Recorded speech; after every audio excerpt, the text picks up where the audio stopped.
યાત્રાધામ દ્વારકા ખાતે ગઈકાલે ગોમતી નદીમાં 3 લોકો ડૂબ્યાની ઘટના બની હતી। એકનો આબાદ બચાવ થયો જ્યારે 2 જણ લાપતા થયા હતા।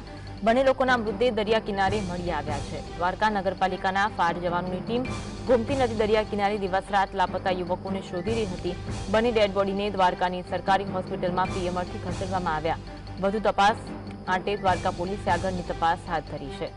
આજે બીજા 2 યુવકોના મૃતદેહ મળી આવ્યા હતા। મૃતદેહને સરકારી હોસ્પિટલમાં પીએમઆરથી ખસેડવામાં આવ્યા હતા। 3 લોકો ડૂબવાની ગઈકાલે ઘટના બની હતી, જેમાંથી પહેલા તો 2 લોકોની શોધખોળ કરવામાં આવી હતી। એકનો આબાદ બચાવ થયો જ્યારે 2 જણ લાપતા થયા હતા અને બંને લોકોના મૃતદેહ હવે દરિયા કિનારે મળી આવતા પરિવારમાં શોકનો માહોલ જોવા મળી રહ્યો છે। દ્વારકા નગરપાલિકાના ફાયર જવાનોની ટીમ ગોમતી નદી દરિયા કિનારે દિવસ રાત લાપતા યુવકોને શોધી રહી હતી।